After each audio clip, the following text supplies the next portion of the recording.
আপনি কি জানেন মাত্র কয়েকদিনের ব্যবধানে সিলেট ভোলাগঞ্জ থেকে 2 লাখ ঘনফুট সাদা পাথর লুটপাট করা হয়েছে, যার বাজার মূল্য কমপক্ষে 250 কোটি টাকা। একই সঙ্গে প্রায় 6 লাখ ঘনফুট বালু লুটপাট করা হয়েছে, যার বাজার মূল্য কমপক্ষে 240 কোটি টাকা। তাহলে প্রশ্ন উঠতে পারে, এতদিন পরে কেন এই পাথর লুটপাটের মহাযজ্ঞ শুরু হলো? কেন এই সাদা পাথরের এত চাহিদা?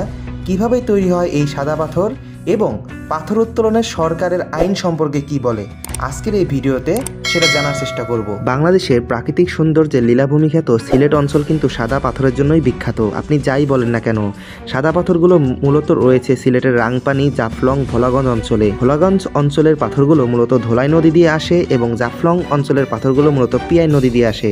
প্রশ্ন হচ্ছে কোথা থেকে আসে? আমাদের কাছে একটা ধারণা ছিল এই পাথরগুলো মূলত বালু থেকে তৈরি হয়। অনেকগুলো বালু মিলে এই বড় একটি আকার ধারণ করে এগুলো পাথর তৈরি হয়। মূলত কিন্তু তা নয়। এই পাথরগুলো মূলত আসে ভারতের মেঘালয়ের পাহাড়গুলো থেকে। মেঘালয়ের পাহাড়গুলো বিভিন্ন ধরনের শিলা দ্বারা গঠিত। তার মধ্যে অন্যতম একটি শিলা হচ্ছে গ্রানাইট শিলা। যখন ভারী বৃষ্টিপাত হয় এই গ্রানাইট শিলাগুলো খুলে যায় এবং বড় বড় আকৃতির শিলাগুলো অতিরিক্ত স্রোতের মাধ্যমে গড়িয়ে কিন্তু ধলাই নদীর মধ্যে প্রবেশ করে।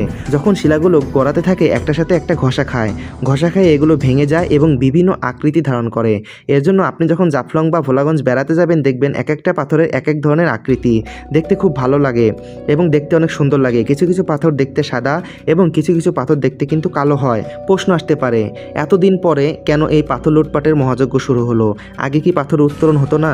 হ্যাঁ, আগেও সিলেটে পাথর উত্তোলন হতো। আগে কিছু নির্দিষ্ট কোয়ারি থেকে পাথর উত্তোলন হতো। কোয়ারি বলতে পাথরের খনি বলা হয়। সেই খনিগুলো থেকে একটা নির্দিষ্ট পরিমাণ পাথর উত্তোলনের পারমিশন দেওয়া ছিল, কিন্তু 2024 সালের পরে দেখা যাচ্ছে এখানে কোনো পারমিশন মান্য করা হয়নি। যার যেমন খুশি তেমন পাথর লুটপাট করা হয়েছে।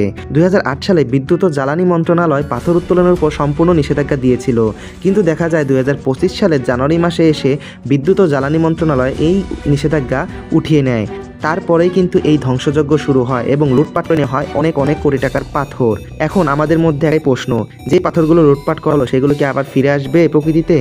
আমরা সবাই জানি প্রকৃতি থেকে আমরা যে জিনিসটা ধ্বংস করব, প্রকৃতি সেটা অনেক বছর সময় নিয়ে সেটা পূরণ করে দিবে, কিন্তু সেটার অনেক বছর সময় লাগবে। চিন্তা করে দেখুন, এই এক একটা পাথরের বয়স কমপক্ষে 1 কোটি বছর। তাহলে এই পাথরগুলো তো আমরা 7 দিনের মধ্যেই তুলে ফেললাম। তাহলে এই পাথরগুলো আবার আসতে আমাদের কত কোটি বছর সময় লাগতে পারে? সিলেটের এই সাদা পাথরগুলো রয়েছে সারা বিশ্বব্যাপী অনেক কদর। এগুলো আমাদের প্রাকৃতিক সম্পদ, এগুলো আমাদের অহংকার, এগুলো আমাদের প্রাকৃতিক সৌন্দর্য। এগুলো রক্ষা করার দায়িত্ব আমাদেরকেই নিতে হবে। সো এই ব্যাপারে আমাদের সচেতন থাকতে হবে অবশ্যই।